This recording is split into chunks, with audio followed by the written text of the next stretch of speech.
Ukraine Russia మధ్య ఉద్రిక్త పరిస్థితులు కొనసాగుతూనే ఉన్నాయి. ఒకరి మీద ఒకరు దాడుల పరంపర కొనసాగుతోంది. మరోసారి ఉక్రెయిన్ పై రష్యా విరుచుకుపడింది. ఉక్రెయిన్ రక్షణ వ్యవస్థలను రష్యా ధ్వంసం చేసింది. 26 క్రూజ్ మిసైల్స్, 600 డ్రోన్లతో రష్యా భీకరమైనటువంటి దాడులను ఉక్రెయిన్ మీద కొనసాగిస్తోంది. ఈ నేపథ్యంలో కీవ్లోని రక్షణ శాఖ ఆయుధ పరిశ్రమలపై మాస్కో దాడులు చేసినట్లుగా తెలుస్తోంది. కీవ్, ఖార్కివ్, లివివ్, అలాగే లుట్స్క్, చెర్నిస్క్, కిరోవోహ్రడ్ ప్రాంతాలపై ఈ దాడులు కొనసాగుతున్నట్లుగా తెలుస్తోంది. ఆర్మీ రిక్రూట్మెంట్ కేంద్రాలు, సైనిక వైమానిక స్థావరాలపైన కూడా దాడుల పరంపర కొనసాగిస్తోంది రష్యా. చెర్నిస్క్లో 2 మృతి చెందగా పలువురికి తీవ్ర గాయాలైనట్లుగా తెలుస్తోంది. మరోవైపు రష్యా చేసినటువంటి దాడి చూస్తున్నాం. ఒక మెటర్నిటీ హాస్పిటల్ మీద రష్యా దాడి చేసినట్లుగా తెలుస్తుంది. డ్రోన్ అటాక్స్ చేసినట్లుగా తెలుస్తోంది. ఈ నేపథ్యంలో అక్కడ ఉన్నటువంటి పేషెంట్స్ లో చాలా మంది గాయపడ్డారు. సిబ్బంది పరుగులు పెట్టారు ప్రాణ భయంతో. మనం విజువల్స్ లో చూస్తున్నాం. ఎక్స్క్లూజివ్ విజువల్స్ RTV స్క్రీన్ మీద మనం చూస్తున్నాం. రష్యా 600 మిసైల్స్ తో దాడులు చేసినట్లుగా తెలుస్తోంది. ఉక్రెయిన్ లో చాలా ప్రాంతాల్లో, ముఖ్యంగా కీవ్ పరిసర ప్రాంతాలంతా కూడా ఈ రణగుణ ధ్వనులతో అల్లాడిపోయినట్లుగా తెలుస్తోంది. ఎక్కడ ఏ క్షణంలో ఏ డ్రోన్ పేలుతుందో, ఎక్కడ ఏ మిసైల్ పెడుతుందో తెలియక ఉక్రెయిన్లో ప్రజలందరూ కూడా ప్రాణాలు అరచేతిలో పెట్టుకొని బ్రతుకుతున్నారు. మరోవైపు చాలా ప్రాంతాల్లో విధ్వంసం సృష్టిస్తోంది. సైనిక స్థావరాలను ధ్వంసం చేస్తోంది. అలాగే ఉక్రెయిన్కు ఉన్నటువంటి కీలకమైనటువంటి ప్రభుత్వ కార్యాలయాల మీద దాడులు జరుగుతున్నాయి. ఒక మెటర్నిటీ హాస్పిటల్ మీద కూడా దాడి జరిగినట్లుగా తెలుస్తోంది. ఈ నేపథ్యంలో మరోవైపు ఉక్రెయిన్ కూడా ఈ విషయానికి సంబంధించి ఘాటైనటువంటి జవాబు ఇవ్వాలి అంటూ నిర్ణయం తీసుకున్నట్లుగా తెలుస్తోంది. ఒకసారి అక్కడ పరిస్థితి ఏంటో విజువల్స్ ఒకసారి మనం క్లియర్గా చూద్దాం.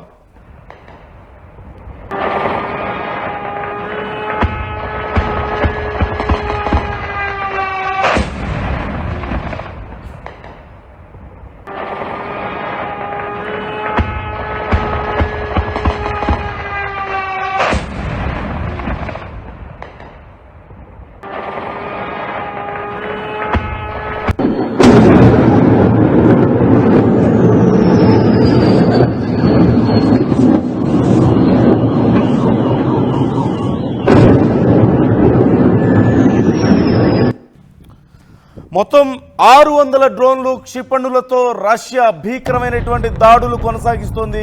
ఈ దాడుల నేపథ్యంలో ఉక్రెయిన్ కూడా తిరిగి అంతే బలంగా సమాధానం చెప్తున్నట్లుగా తెలుస్తోంది. ఇప్పటికే రష్యా చేస్తున్నటువంటి ఈ డ్రోన్ దాడులను ఎదుర్కొనేందుకు ఉక్రెయిన్ నెట్స్ను ఏర్పాటు చేసినటువంటి పరిస్థితి మనం చూసాం. అలాగే ప్రత్యేకించి ఈ డ్రోన్స్ను కూల్చివేయడానికి కొన్ని గన్స్ను కూడా అమెరికా సప్లై చేస్తున్నట్లుగా తెలుస్తుంది. అలాగే గతంలో ఏదైతే అమెరికా ఉక్రెయిన్కు అందించేటువంటి ఆయుధ సంపత్తిని ఆపేసిందో, ఆయుధాలను ఉక్రెయిన్కు పంపించేటువంటి వాళ్ళ మధ్య జరిగినటువంటి ఒప్పందాన్ని క్యాన్సిల్ చేసుకుందో, దాన్ని తిరిగి పునరుద్ధరించినటువంటి పరిస్థితి కూడా మనం చూసాం. తిరిగి ఉక్రెయిన్కు ఆయుధాలు పంపిస్తామంటూ ఇప్పటికే అమెరికా చెప్పింది. దానికి సంబంధించి ప్రధానంగా కీలకమైనటువంటి 550 mm ఉండేటువంటి మందుగుండు సామాగ్రి, అలాగే GMLRS ప్రెసిషన్ గైడెడ్ మిజైల్స్ను కూడా పంపిస్తున్నట్లుగా తెలుస్తోంది. కొంత సైనికమైన సపోర్ట్ను కూడా అందిస్తోంది అమెరికా. ఈ నేపథ్యంలో ఉక్రెయిన్కి ఇప్పుడున్నటువంటి పరిస్థితుల్లో ఇది చాలా వరకు కలిసి వచ్చే అంశంగానే చూడాలి. అయితే రష్యా ప్రయోగించినటువంటి ఈ 600 డ్రోన్స్కి సంబంధించి, వారు చేసినటువంటి అటాక్స్కి సంబంధించి ఉక్రెయిన్ కూడా తిరిగి అంతే బలంగా సమాధానం చెప్పాలి అంటూ నిర్ణయించుకున్నట్లుగా తెలుస్తోంది. ఈ నేపథ్యంలోనే మొత్తం 319 డ్రోన్స్ని, 25 క్రూజ్ క్షిపణులను కూడా ఉక్రెయిన్ పేల్చివేసినట్లుగా తెలుస్తోంది. ఈ నేపథ్యంలో జెలెన్స్కీ ఇప్పటికే ఒక ట్వీట్ కూడా చేశారు. ట్వీట్కి సంబంధించినటువంటి డీటెయిల్స్ మనం చూస్తున్నాం. Last night Russia strikes extended from మనం చూస్తున్నాం Sumy regions to the Lviv region and Bukovina. 26 cruise missiles and 597 attacks, drone attacks జరిగినట్లుగా ఆయన కూడా ఇప్పటికే కన్ఫర్మ్ చేశారు. More than half of them were shaded. మొత్తం వాళ్ళు ప్రయోగించినటువంటి వాటిలో సగానికి పైగా మేము డెస్ట్రాయ్ చేసామంటూ చెప్పారు. More than 20 missiles and the west majority of the drones were destroyed. I thank our air defense forces for this result అంటూ కూడా ఆయన చేసినటువంటి పోస్ట్ మనం చూస్తూనే ఉన్నాం. Sadly there were hits on the civilian infrastructure. including residential buildings. As of now, 2 people have been reported killed అంటూ కూడా ఆయన చెప్పారు. అలాగే my condolences to their families and loved ones. Around 20 more people injured in the attack are receiving all the necessary assistance. గాయపడినటువంటి 20కి పైగా ప్రజలకు మేము ఇప్పటికే చికిత్స అందిస్తున్నాం. 2 చనిపోయినట్లుగా ఇప్పటికే తెలుస్తోంది అంటూ కూడా ఆయన ఒక పోస్ట్ చేశారు. The pace of the Russia's aerial strikes demanded switch decisions and it can be crude through the sanctions right now. అంటే ముఖ్యంగా శాంక్షన్స్ విధించడం ద్వారా రష్యా మీద కొన్ని వాణిజ్యపరమైనటువంటి అలాగే మిగతా చాలా విషయాల్లో రష్యా మీద కొన్ని శాంక్షన్స్ విధించడం ద్వారా కొన్ని చాలా వరకు రష్యాని కంట్రోల్ చేసే అవకాశం ఉంది అంటూ కూడా ఉక్రెయిన్ భావిస్తున్నట్లుగా తెలుస్తుంది. ఈ ఒక రకంగా చెప్పాలంటే అమెరికాకు చెప్తుంది ఈ మాటని. అలాగే మనం ఇంకా చూస్తూనే ఉన్నాం. Through the secondary sanctions are needed against everyone helping the Russia produces drones and profited from the oil.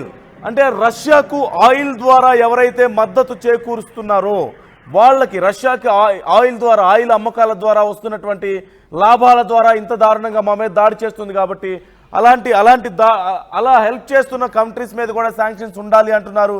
అలాగే ముఖ్యంగా ఉత్తర కొరియా నుంచి భారీ ఎత్తున రష్యా ఈ డ్రోన్స్ని తమకు ఇంపోర్ట్ చేసుకుంటోంది అంటూ కూడా కామెంట్ చేశారు జెలెన్స్కీ. ఈ నేపథ్యంలోనే ఈ కామెంట్ చేసిన కొద్దిసేపటి తర్వాతనే ఈ దాడులు మొదలైనటువంటి పరిస్థితిని కూడా మనం చూస్తూనే ఉన్నాం. మరోవైపు అమెరికా కూడా దీనికి సంబంధించి గట్టిగా రెస్పాండ్ అవ్వాలి అన్నట్లుగా ఆలోచిస్తుంది.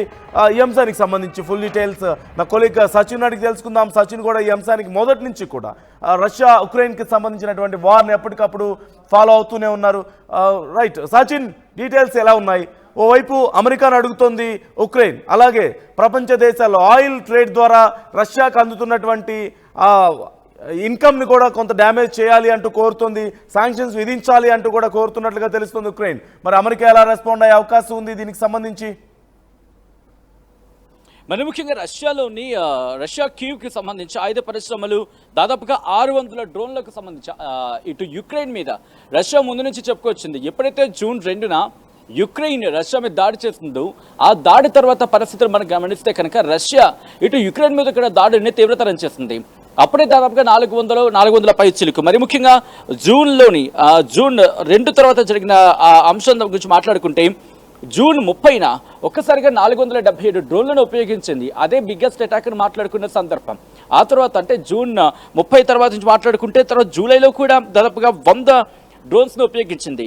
ఆ తర్వాత మాట్లాడుకుంటే జూలై 10న ఏకంగా 728, దాదాపుగా 2-3 రోజుల వ్యవధిలోని ఈ రోజు మళ్ళీ సుమారుగా 600 డ్రోన్లు. అంటే కనుక ఏ స్థాయిలో రష్యా యుక్రెయిన్ మీద తన దాడిని తీవ్రతరం చేస్తుందో అర్థం చేసుకోవచ్చు నందు. మరి ముఖ్యంగా ఇక్కడ మాట్లాడుకుంటే రష్యా ఒకటే చెప్తోంది, యుక్రెయిన్ తన దారిని మార్చుకోవాల్సిన పరిస్థితి ఉంది. యుక్రెయిన్ కనుక సరిగ్గా తన సంయమనం పాటించి నార్మలైజ్ కాకపోతే, సిచ్యువేషన్ సాధారణ స్థితికి తీసుకురాకపోతే కనుక ఇంకా దాడిని తీవ్రతరం చేస్తే మేము మరింత దాడిని తీవ్రతరం చేస్తాం. ఎంతవరకు చూసిన రష్యా వేరు, ఇకపై చూడబోతున్న రష్యా వేరు అని అర్థం వచ్చేలా రష్యా అధ్యక్షుడు పుతిన్ చెప్పుకొచ్చిన సందర్భం. ఇక్కడ at the same time Ukraine అధ్యక్షుడు జెలెన్స్కీ కూడా ఒకటే చెప్తున్నాడు, మేము ఆ దాడులను తిప్పికొడుతున్నాం, వచ్చిన డ్రోన్లను వచ్చినట్టు మేము తిప్పికొడుతున్నాం, లేకపోతే గాల్లోనే పేల్చేస్తున్నాం. ఇక్కడ మా ఆయుధ కర్మాగారాలే టార్గెట్గా రష్యా దాడులకు దిగుతోందంటూ యుక్రెయిన్ చెబుతోంది. సో రష్యా మాత్రం ఇక్కడ అఫీషియల్ స్టేట్మెంట్ అయితే మాత్రం వీటికి సంబంధించి ఇవ్వలేదు. బట్ టార్గెట్స్ మాత్రం ఇద్దరు కూడా ఒకరి మీద ఒకరు దాడులు చేసుకుంటున్న పరిస్థితి కింద మాట్లాడుకోవచ్చు. మరి ముఖ్యంగా ఎప్పుడైతే అమెరికా జోక్యం చేసుకుందో ఇద్దరి మధ్య కూడా సంయమనం పాటించాలి, ఇద్దరి మధ్య కూడా ఒక ఒప్పందం రావాలి, సీజ్ ఫైర్ జరగాలి అంటూ కూడా చెప్పుకొచ్చిన సందర్భం. బట్ కాల్పుల విరమణకు సంబంధించి మాట్లాడుకోవడానికి అవకాశాలు లేవు. ఎందుకంటే యుక్రెయిన్ హద్దు దాటేసింది, యుక్రెయిన్ తన పరిధి దాటి ప్రవర్తించింది. ఏకంగా 6000 కిలోమీటర్లు యుక్రెయిన్కి సంబంధించి, యుక్రెయిన్ నుంచి కొన్ని వేల కిలోమీటర్లు, సుమారుగా 1500 కిలోమీటర్లు, 2000 కిలోమీటర్ల దూరంలో ఉన్న తమ టార్గెట్స్ని కొట్టిన రోజు యుక్రెయిన్ అర్హత కోల్పోయింది అని అర్థం వచ్చేలా రష్యా చెప్పుకొచ్చింది. రష్యా డిఫెన్స్ మినిస్టర్ కావచ్చు, లేకపోతే రష్యా అధ్యక్షుడు కావచ్చు, వీళ్ళందరూ ఒకటే చెప్తున్నారు, అమెరికాకి జోక్యం అనవసరం. ఇక్కడ నేను ఒక మాట చెప్పాలనుకుంటున్నాను. ఎప్పుడైతే ఇరాన్ ఇజ్రాయెల్ కాన్ఫ్లిక్ట్ అనేది రైజ్ అవుతుందో ఆ నేపథ్యంలోనే ఆ టైంలోనే యుక్రెయిన్ కూడా తన దాడులను తీవ్రతరం చేసే ప్రయత్నం చేసింది. అప్పుడు ఒక చర్చ జోరందుకుంది. ఎప్పుడైతే ఇరాన్కి సంబంధించి ఇరాన్ జోక్యం విషయంలో, అంటే ఇరాన్ విషయంలో రష్యా జోక్యం నేపథ్యంలో, ఇరాన్ విషయంలో రష్యా జోక్యం నేపథ్యంలోనే ఒక చర్చ జరిగింది. ఎప్పుడైతే రష్యా జోక్యం చేసుకుందో అక్కడ రష్యాను ఎంగేజ్ చేసేందుకు, అంటే ఇరాన్ మీద దాడిని తీవ్రతరం చేసేందుకు, దాంతోపాటు రష్యాకి సంబంధించి ప్రెషర్ని బిల్డప్ చేసేందుకు యుక్రెయిన్ నుంచి కాస్త ప్రెషర్ని పెట్టే అవకాశం ఉంది రష్యా మీద అంటూ కూడా అమెరికా కార్నర్లో మాట్లాడుకున్న, అంటే అమెరికా సెంట్రిక్గా మాట్లాడుకునే సందర్భం. బట్ ఎప్పుడైతే పుర్తింతర గళాన్ని ఇరాన్ విషయంలో పెంచాడో ఆ తర్వాత యుక్రెయిన్కి సంబంధించి పెద్దగా అక్కడ అటాక్ కనిపించలేదు అనే మాట చర్చ జరుగుతుంది. బట్ ఆ కాంటాక్ట్స్ గురించి మాట్లాడుకున్న సందర్భంలో, బట్ వెరాస్ కమ్స్ టు ఇరాన్ గురించి మాట్లాడుకున్న సందర్భం తన గళాన్ని మరింత పెంచాడు. సో ఇక్కడ ఒక చర్చ జరుగుతుంది. అమెరికాకి సంబంధించి ప్రెషర్ బిల్డప్ అయింది. ఒకవేళ యుక్రెయిన్ నుంచి రష్యాకి దాడుని తీవ్రతరం చేస్తే కనుక ఇరాన్ని అడ్డు పెట్టుకొని ఇరాన్కి సపోర్ట్ ఇచ్చి ఇటు అమెరికా మీద తిరిగి దాడులకు లేకపోతే ఇజ్రాయెల్ మీద దాడులను తీవ్రతరం చేసే అంశము ఇది జరిగే అవకాశం ఉందంటూ కైండ్ ఆఫ్ చర్చ అయితే మాత్రం జరుగుతుంది. సో ఇవన్నీ చూసుకుంటూ ఉంటే ఈ రోజు మనం మాట్లాడుకున్న సందర్భం దాదాపుగా 600 డ్రోన్లు, అంటే 597 అంటూ చెప్పుకొచ్చిన సందర్భం స్వయాన యుక్రెయిన్ అధ్యక్షుడు జెలెన్స్కీని, అంటే 597 ప్లస్ దాంతోపాటు మిసైల్స్ ఒక 20-30 అంటూ కూడా చెప్పుకొచ్చాడు. సో వీళ్ళిద్దరి మధ్య దాడులు జరుగుతున్నాయి. ఇంకా ఇంట్రెస్టింగ్గా చెప్పాలంటే కనుక ఇక్కడ యుక్రెయిన్ దాడులు చేసిన తర్వాత జూన్ 2 దాడి చేసిన తర్వాత రష్యా మీద చాలా ఫ్రీక్వెంట్గానే దాడులు చేస్తుందంటే కనుక బిగ్గెస్ట్ క్వశ్చన్ మార్క్. ఇక్కడ రష్యా తన ఏ మాట అయితే ఉందో ఆ మాట మీద కట్టుబడి ఉంది, ఆ మాట మీద కట్టుబడి ఉంటున్నాం, ఆ దాడులనే తీవ్రతరం చేస్తున్నాం అంటూ రష్యా చెప్పుకొస్తుంది. ఎప్పుడు అంటే 2022 ఫిబ్రవరిలో మొదలైన ఈ రష్యా యుక్రెయిన్ యుద్ధం ఇంతవరకు ఎక్కడా ముగిసిన పరిస్థితి లేదు. ఇంకా చెప్పాలంటే ఈ 2-3 నెలల వ్యవధిలోని అత్యధికమైన డ్రోన్ అటాక్స్ జరుగుతున్న పరిస్థితి. అంతవరకు డ్రోన్ల విషయానికి వస్తే యుక్రెయిన్ రష్యా మీద ప్రయోగించిన సందర్భమే దాదాపుగా 2-3 ఏళ్ల పాటు చూసుకుంటే, మరి ముఖ్యంగా 2 ఏళ్ల పాటు యుక్రెయిన్ రష్యా మీద డ్రోన్ అటాక్ చేస్తుంది. యుక్రెయిన్ రష్యాలోని ఆ ప్రాంతం ఈ ప్రాంతం ఇలా సుమారుగా ఫలానా ప్రాంతాల మీద దాడి చేస్తుందని మనం మాట్లాడుకున్నాం తప్ప డ్రోన్లతో రష్యా ఈ స్థాయిలో దాడులు చేసిన సందర్భం లేదు. బట్ వెరాస్ కమ్స్ టు జూన్ 2 నుంచి పరిస్థితులు మారిపోయాయి. దాదాపుగా 400 మిసైల్స్ని ప్రయోగించి 400 డ్రోన్స్ని ప్రయోగించింది యుక్రెయిన్ రష్యా మీద. ఆ తర్వాత పరిస్థితులు చూసుకుంటే కనుక రష్యా తన దాడులను తీవ్రతరం చేస్తుంది. ఈ 3 ఏళ్ల యుద్ధంలోని ఎప్పుడూ లేనంతగా సుమారుగా బహుశా జూన్ నుంచి ఇప్పటి వరకు చూసుకుంటే అప్పుడు ఒక 400, 700, ఈరోజు ఒక 600, అంటే దాదాపుగా ఒక 2000 సుమారుగా అటు ఇటుగా 1500 నుంచి 2000 డ్రోన్లను ఉపయోగించిందంటే అర్థం చేసుకోవచ్చు తన దాడులని ఏ లెవెల్లో రష్యా పెంచిందనేది. కానీ ఇంట్రెస్టింగ్ ఇక్కడ అమెరికా కావచ్చు, మిగిలిన పశ్చిమ దేశాలు కావచ్చు, అక్కడ మాట్లాడట్లేదు. ఇక్కడ ఇంకో మాట చెప్పాలంటే కనుక యుక్రెయిన్కి ఎవరు సపోర్ట్ ఇవ్వబోతున్నారు? ఎందుకంటే ఆ రోజు ఒక మాట వినిపించింది, ఇజ్రాయెల్ ఆ టెక్నాలజీ విషయంలో కావచ్చు, లేకపోతే తన ఇంటెలిజెన్స్ మొసాద్ విషయంలో కావచ్చు, కాస్త కొలాబరేటివ్గాను కాస్త డైరెక్షనల్గాను యుక్రెయిన్కు సపోర్ట్ ఇచ్చింది కాబట్టి రష్యా మీద దాడి చేయగలిగింది అని ఒక అంశం చర్చకు వచ్చింది. ఆ తర్వాత ఇరాన్ ఇజ్రాయెల్ కాన్ఫ్లిక్ట్లో ఆ యుద్ధ వాతావరణం అది పక్కకు వెళ్ళిపోయింది. సో ఇప్పుడు యుక్రెయిన్ మళ్ళీ దాడులని తీవ్రతరం చేయాలంటే ఉన్న ఆప్షన్ ఏంటి? అప్పుడు రష్యా లోపలికి వెళ్ళి రష్యాకు సంబంధించిన కీలక ఆఫీసుల పక్కనే ఉండి వాటిని ఆపరేట్ చేశారు, వాటిని ముందుకు తీసుకువెళ్ళగలిగారు చర్చ చూడందుకుందంటే దాని వెనకాల మొసాద్ పాత్ర ఉంది అంటే ఒక చర్చ జరిగింది. సో వీటిని మనం ఎక్కడ ధృవీకరించలేం, ఎందుకంటే యుద్ధ సందర్భాల్లో అటు ఇటు వచ్చే మాటలకి సంబంధించి లేకపోతే ఒక ఇన్ఫర్మేషన్ బేస్ చేసుకుని ఆ స్టేట్మెంట్స్ వస్తూ ఉంటాయి, ఇటు యుక్రెయిన్కి సంబంధించిన వాళ్ళు కావచ్చు, అటు రష్యాకి సంబంధించిన. సో ఇటువంటి చర్చ జరుగుతున్నప్పుడు ఆ తర్వాత పరిస్థితులు మారిపోయాయి. ఎప్పుడైతే ఇరాన్ ఇజ్రాయెల్ కాన్ఫ్లిక్ట్లో ఎంగేజ్ అయిపోయిందో ఆ తర్వాత యుక్రెయిన్ దాడులకు సంబంధించి మాట్లాడుకునే సందర్భంలో పెద్దగా లేవనే చెప్పుకోవాలి. బట్ ఇప్పుడు ఎవరు యుక్రెయిన్కి మద్దతు ఇస్తారు? ఎందుకంటే ఒకనొక సందర్భంలో యుక్రెయిన్ అధ్యక్షుడు జెలెన్స్కీ పశ్చిమ దేశాలు మరి ముఖ్యంగా అమెరికా ఎప్పుడైతే సపోర్ట్ ఇవ్వడంతో ఆయుధాల విషయంలో పశ్చిమ దేశాలు మరి ముఖ్యంగా బ్రిటన్ కావచ్చు, ఈ దేశాల మీద యూరోపియన్ యూనియన్ దేశాలు వీటి మీద ఆధారపడిన సందర్భం ఉందనే చెప్పుకోవాలి. సో ఇప్పుడు నిజంగా ఈ పశ్చిమ దేశాలు సపోర్ట్ ఇస్తాయి ఎక్సెప్ట్ అమెరికా ఎప్పుడు సపోర్ట్ ఇస్తుందో ఎప్పుడు సపోర్ట్ ఇవ్వదో యుక్రెయిన్ అధ్యక్షుడు జెలెన్స్కీకి పెద్దగా నమ్మకాలు లేవు. బట్ ఆ క్రమంలోనే బ్రిటన్ కావచ్చు లేకపోతే పశ్చిమ దేశాలకు ఏం చెప్పుకోవచ్చారంటే మీరు స్వయంగా ఒక బలగాలని తయారు చేసుకోవాలి, మీకు మీ ఆయుధ సంపత్తి కలిగి ఉండాలి. వేరే దేశాలు ఏవైనా whether it could be Asia కావచ్చు లేకపోతే మిగిలిన దేశాలు, యూరప్ తనకు ఒక ఆయుధ సంపత్తిని తన మిలిటరీని ఎగ్జాక్ట్గా చెప్పాలంటే తన మిలిటరీని బిల్డప్ చేసుకోవాలి, ఇంకా ముందుకు తీసుకువెళ్ళగలగాలి, ఇంకా మరింత ముందుకు తీసుకువెళ్లాల్సిన అవసరం ఉంది అంటూ చెప్పుకొచ్చాడు. అంటే అక్కడ అమెరికాను కట్ చేసిన సందర్భం, అప్పుడు అమెరికాకి యుక్రెయిన్కి పెద్ద టర్మ్స్ ప్రాపర్గా అంతగా లేవు కాబట్టి. బట్ ఇప్పుడు ఎవరు సపోర్ట్ ఇస్తారు నిజంగా? యూరోపియన్ కంట్రీస్ కావచ్చు, లేదా పశ్చిమ దేశాలు మరి ముఖ్యంగా మాట్లాడుకున్నప్పుడు సపోర్ట్ వెళ్తాయా? ఒకవేళ ఇస్తే కనుక దాడిని తీవ్రతరం చేసే అవకాశం ఉంది. సో వీటన్నిటి గురించి బహుశా కాలమే సమాధానం చెప్పాలేమో, లేకపోతే కాల్పుల విరమణకు ప్రస్తుతానికి వెళ్ళే అవకాశం ఎక్కడ కనిపించలేదని చెప్పుకోవాలి. బట్ ఇప్పుడు జరుగుతున్న పరిణామాలు కావచ్చు, లేకపోతే గత పరిణామాలని వీటిని కాస్త విశ్లేషించే ప్రయత్నం, లేకపోతే వీటిని బేరేజ్ వేసుకునే ప్రయత్నం చేస్తే కనుక యుక్రెయిన్ విషయంలో ఒక విధంగా చెప్పాలంటే పశ్చిమ దేశాలు తీసుకున్న నిర్ణయం ఇప్పుడు యుక్రెయిన్కి సంబంధించి అడుగు వేసేందుకు దోహదపడతాయండలు ఎటువంటి అతిశయోక్తి లేదు. బట్ అంతవరకు రష్యా ఊరుకుంటుందా? అమెరికా చూస్తూ ఊరుకుంటుందా? యుక్రెయిన్ కన్నా బలహీనపడితే అది ఎక్కడో చోట అమెరికాకు ఇబ్బందిగా మారే అవకాశం, లేకపోతే అమెరికా ఇబ్బందిగా ఫీల్ అయ్యే అవకాశం ఉంటుంది. కాబట్టి అమెరికా ఏం చేయబోతుంది? ట్రంప్ ఉన్న అమెరికా ఇప్పటికే ఆయుధాలని సప్లైకి సంబంధించి రివైవ్ చేసింది కదా. గతంలో మేము ఉక్రెయిన్కి సప్లై చేసుకుంటూ పోతే మా దగ్గర నిల్వలు తగ్గిపోతున్నాయంటూ ఆపేసింది. ఇప్పుడు మళ్ళీ రివైవ్ చేసింది ఆ విషయంలో. సో ఇది ఖచ్చితంగా ఉక్రెయిన్కి ఇప్పుడున్నటువంటి పరిస్థితుల్లో అమెరికా వెపన్స్ అనేవి చాలా కీలకం కదా. సో సంభవ్ America wants to help Ukraine అన్నట్లుగానే కనిపిస్తుంది సిచ్యువేషన్ చూస్తే. ఎగ్జాక్ట్ గా అంటే కొద్ది రోజుల క్రితం వాళ్ళిద్దరికి అంటే ట్రంప్కి జెలెన్స్కీకి మధ్య టర్మ్స్ అయితే సరిగ్గా లేవు. బట్ ఇప్పుడు ఆప్షన్ లేదు. ఎందుకంటే పశ్చిమ దేశాలు మరి ముఖ్యంగా యూరోపియన్ దేశాలు ఎక్కడా పెద్దగా గట్టిగా బాణి తమ వాణి వినిపించిన సందర్భం లేదు. ఎక్సెప్ట్ బ్రిటన్ నేను సపోర్ట్ ఇస్తాను తప్ప బ్రిటన్కి తన సిచ్యువేషన్ అంటే వాళ్ళ అక్కడ ప్రధానులు కావచ్చు, అక్కడ మారిన పరిస్థితులు చూస్తే కనుక వాళ్ళకే సరిగ్గా లేదు. వాళ్ళ ఆర్థిక పరిస్థితిని వాళ్ళు కోలుకునేందుకు వాళ్ళకి కష్టపడుతున్న పరిస్థితి ఉంది. ఈ క్రమంలో ఇప్పుడు యుక్రెయిన్కి ఎలా దన్నుగా నిలుస్తారనేది బిగ్గెస్ట్ క్వశ్చన్ మార్క్. సో ఇంకా ఆప్షన్ లేని తరుణంలో అమెరికాకు అవసరం.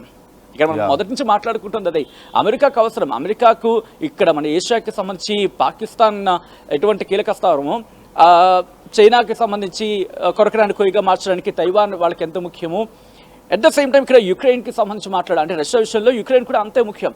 కాబట్టి అక్కడ ఉన్న స్థలాన్ని తమ చేతుల్లో చేజెక్కించుకునేందుకు, లేకపోతే అక్కడ ఉన్న వాటిని ఆ ఖనిజాలను కావచ్చు, ఆ ఖనిజ నిక్షేపాలను కావచ్చు తమ సొంతం చేసుకునేందుకు అక్కడ వాటిని ఒక విధంగా చెప్పాలంటే దోచుకునే ప్రయత్నం అనే చర్చ జరుగుతూ ఉంటుంది. ఇది గ్లోబల్ లెవెల్లో మాట్లాడుకునే సందర్భంలో అమెరికా విషయంలో ఒక మాట వినిపిస్తూ ఉంటుంది. అక్కడ సంపదను దోచుకునే ప్రయత్నంతో పాటు వాళ్ళ అమ్యునేషన్స్ అంటే వాళ్ళ ఆయుధాలను అమ్ముకునే ఒక మార్కెట్ ఎప్పుడు చేస్తూ ఉంటుంది. కాబట్టి బహుశా యుక్రెయిన్ అలాగే చూసే అవకాశం ఉంది. ఎందుకంటే జరిగింది కూడా అది. అక్కడ ఉన్న ఖనిజ నిక్షేపాలకు సంబంధించి రాసిచ్చిన తర్వాత అక్కడ ట్రేడ్ మరి ముఖ్యంగా ట్రేడ్ డీల్స్ కాదు కానీ బహుశా ఈ ఆయుధ సంపత్తి విషయంలో యుక్రెయిన్కి మద్దతుగా నిలిచింది ట్రంప్, యుక్రెయిన్కి మద్దతుగా నిలిచింది అమెరికా. సో బహుశా ఇది కంటిన్యూ అవుతుంది. అంటే యుక్రెయిన్తో వాళ్ళకి అవసరం ఉన్నంత కాలం బహుశా ట్రంప్ వ్యవహార శైలి కావచ్చు, అమెరికా వ్యవహార శైలి కావచ్చు ఇలాగే ఉండే అవకాశం కనిపిస్తోంది. అంటే ఈ కోణంలో చూసినప్పుడు అప్పుడు పుతిన్ ఏం చేయబోతున్నాడు అనేది ఆసక్తికరంగా మారే అవకాశం ఉంది. ఈ దాడులను తీవ్రతరం చేసుకుంటూ పోతే కనుక అమెరికాకి ఆర్థిక వ్యవస్థ ఇబ్బందిగానే మారుతోంది. ఎందుకంటే మీరు అన్నట్టుగా వాళ్ళ ఆయుధాలను వాళ్ళు ఇచ్చుకుంటూ పోతూ ఉంటే కనుక అటు ఇన్కమ్ లేకపోతే అంటే యుక్రెయిన్ నుంచి వచ్చినంతకాలం ఓకే, రాని పక్షంలో ఏంటి? ఎందుకంటే అమెరికా ప్రజలు ప్రశ్నిస్తారు. సో వాళ్ళ ఆర్థిక పరిస్థితి అలాగే ఉంది. కాబట్టి బహుశా ఇక్కడ పుతిన్ నిర్ణయం మాత్రం చాలా ఇంట్రెస్టింగ్గా మారబోతోంది. రిమెంబర్ నందు క్లోజింగ్ ఒక మాట చెప్పాలనుకుంటున్నాను. ఇక్కడ ఇప్పటికే బ్రిక్స్ దేశాలు కీలక నిర్ణయం తీసుకునే అవకాశం దిశగా అనిపిస్తోంది. ప్రపంచం అగ్రరాజ్యం పాత్ర కాదంటూ కూడా డాలర్కి ప్రత్యామ్నాయం చర్చ జరుగుతుంది. కాబట్టి బహుశా అమెరికా చాలా సీరియస్గా తీసుకునే అవకాశం ఉంది. ఏ క్షణానైనా యుక్రెయిన్కు ఫుల్ సపోర్ట్ ఇచ్చి రష్యా మీద ఒక కైండ్ ఆఫ్ యుద్ధం పూర్తి స్థాయిలో కాకపోయినా ఒక పార్షల్ యుద్ధానికి తెరడిపే అవకాశం ఉంటుంది అనుకోవడంలో కూడా పూర్తిగా కొట్టిపారేయలేం బ్రిక్స్ కాంటెక్స్ చూసుకుంటే కనుక. నందు రైట్ థ్యాంక్ యూ సచిన్. మొత్తం మీద రష్యా ఉక్రెయిన్ మధ్య మరొకసారి ఉద్రిక్త పరిస్థితులు నెలకొంటున్నాయి. రష్యా మీద ఆంక్షలు విధించడం ద్వారా రష్యాను కంట్రోల్ చేయొచ్చు అంటూ ఉక్రెయిన్ మాట్లాడుతోంది. ఈ నేపథ్యంలో అమెరికా ఏం చేయబోతుంది ఈ విషయంలో? ముఖ్యంగా రష్యా నుంచి ఆయిల్ కొనుగోలు చేయడం ద్వారా రష్యాకు భారీ ఎత్తున ఇన్కమ్ వస్తుంది. ఎవరైతే అలా ఆయిల్ కొనుగోలు చేసి రష్యాకు దోహదపడుతున్నారో వాళ్ళ మీద కూడా ఆంక్షలు విధించాలి రష్యాతో పాటుగా అంటూ ఉక్రెయిన్ కోరుతోంది. మరోవైపు ఇతర దేశాల నుంచి వస్తున్నటువంటి ఈ ఆయుధాల సంపత్తిని రష్యాకు రానివ్వకుండా ఆపేయాలి అనేది కూడా ఉక్రెయిన్ ప్లాన్గా తెలుస్తోంది. ఇక్కడ ప్రధానంగా పశ్చిమ దేశాలు ఏం చేయబోతున్నాయి అనేది ఒక అంశం అయితే, ప్రధానంగా అమెరికాకు ఇది చాలా కీలకమైనటువంటి పరిణామం. అమెరికా ఏ నిర్ణయం తీసుకోబోతుంది? ఖచ్చితంగా ఆయుధాలను తిరిగి మేము సప్లై చేస్తాం ఉక్రెయిన్కి అని చెప్తుందంటే, మరోవైపు మనం చూస్తున్నాం ఖచ్చితంగా సపోర్ట్ చేస్తాం అనేది తెలుస్తుంది. కానీ ఎంతవరకు ఈ సపోర్ట్ ఉండబోతోంది అమెరికా సపోర్ట్ అన్నప్పుడు చెప్పలేం. ఖచ్చితంగా గతంలో పరిణామాలు చూసాం. బైడెన్ ఉన్నప్పుడేమో పూర్తి స్థాయి సపోర్ట్ వచ్చింది, తర్వాత మళ్ళీ ట్రంప్ వచ్చిన తర్వాత అసలు ఎందుకు సపోర్ట్ చేయాలి, మేము సపోర్ట్ చేయకపోతే మీకు యుద్ధమే లేదు, మీరు ఎన్ని రోజులు యుద్ధం చేయలేకపోయేవాళ్ళు, మీకు మేము సపోర్ట్ చేయడం కష్టం అని చెప్పేసి మాట్లాడినటువంటి పరిస్థితి మనం చూసాం. ఆయుధాలు మేము సప్లై చేయమని చెప్పి చూశారు. ఆ తర్వాత మళ్ళీ ఇప్పుడు ఆయుధాలను మేము సప్లై చేస్తామంటున్నారు కొన్ని చర్చల తర్వాత. సో ఈ నేపథ్యంలో మరి ఉక్రెయిన్ రిక్వెస్ట్ను అమెరికా ఎంతవరకు నెరవేర్చగలుగుతుంది ఈ విషయంలో అనేది చూడాలి. ఎన్ని రోజులు అసలు అమెరికా సపోర్ట్ ఉంటుంది అనేది కూడా చాలా కీలకమైనటువంటి పరిణామం. మరోవైపు రష్యా మాత్రం చాలా భీకరమైనటువంటి దాడులు కొనసాగిస్తోంది. సుమారుగా 600 డ్రోన్లతో ఈ దాడులు కొనసాగిస్తోంది. భారీగా క్షిపణులు ప్రయోగిస్తోంది. ఈ నేపథ్యంలో సగానికి పైగా మేము కూల్చేసామని చెప్తూనే జెలెన్స్కీ చేసినటువంటి కామెంట్ మనం చూసాం. సగానికి పైగా మేము కూల్చేసామని చెప్తూనే సగానికి పైగా అక్కడ నష్టం చేకూర్చాయనేది కూడా చెప్తున్నారు. అలాగే చాలా ప్రాంతాల్లో ప్రభుత్వ కార్యాలయాలు, సామాన్య ప్రజలు ఉండేటువంటి నివాసాలు కూడా దెబ్బతింటున్నాయి. సైనిక స్థావరాలు దెబ్బతింటున్నాయి. ఈ తరుణంలో జెలెన్స్కీ ఖచ్చితంగా మరింత సపోర్ట్ని ఎక్స్పెక్ట్ చేస్తున్నారు. మరి పశ్చిమ దేశాలు ఈ విషయంలో ఎలా రెస్పాండ్ అవుతాయి? అమెరికా తన సపోర్ట్ని ఎంతవరకు తమ ఆపన్న హస్తాన్ని చాచగలుగుతుంది ఉక్రెయిన్కు సపోర్ట్గా అనేది కూడా చాలా కీలకమైనటువంటి అంశం. ఎప్పటికప్పుడు దీనికి సంబంధించి అప్డేట్స్ ఆర్టీవీ మీకు అందిస్తూనే ఉంటుంది.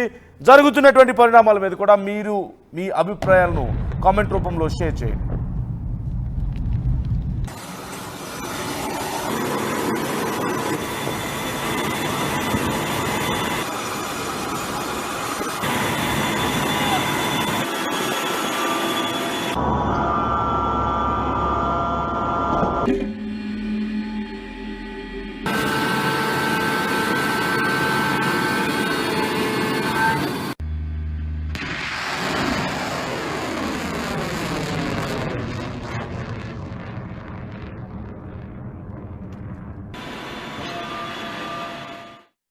తెలుగులో న్యూస్ కి ఫాస్టెస్ట్ యాప్ ఇప్పుడు టోటల్లీ న్యూ అవతార్లో జస్ట్ 5 seconds లో కంప్లీట్ న్యూస్. సోషల్ మీడియాలో ట్రెండ్స్ కి one stop solution. Live TV app voice search option తో ఇప్పుడే డౌన్లోడ్ చేయండి లేదా అప్డేట్ అయిపోండి. యాప్ లింక్ డిస్క్రిప్షన్ లో ఉంది.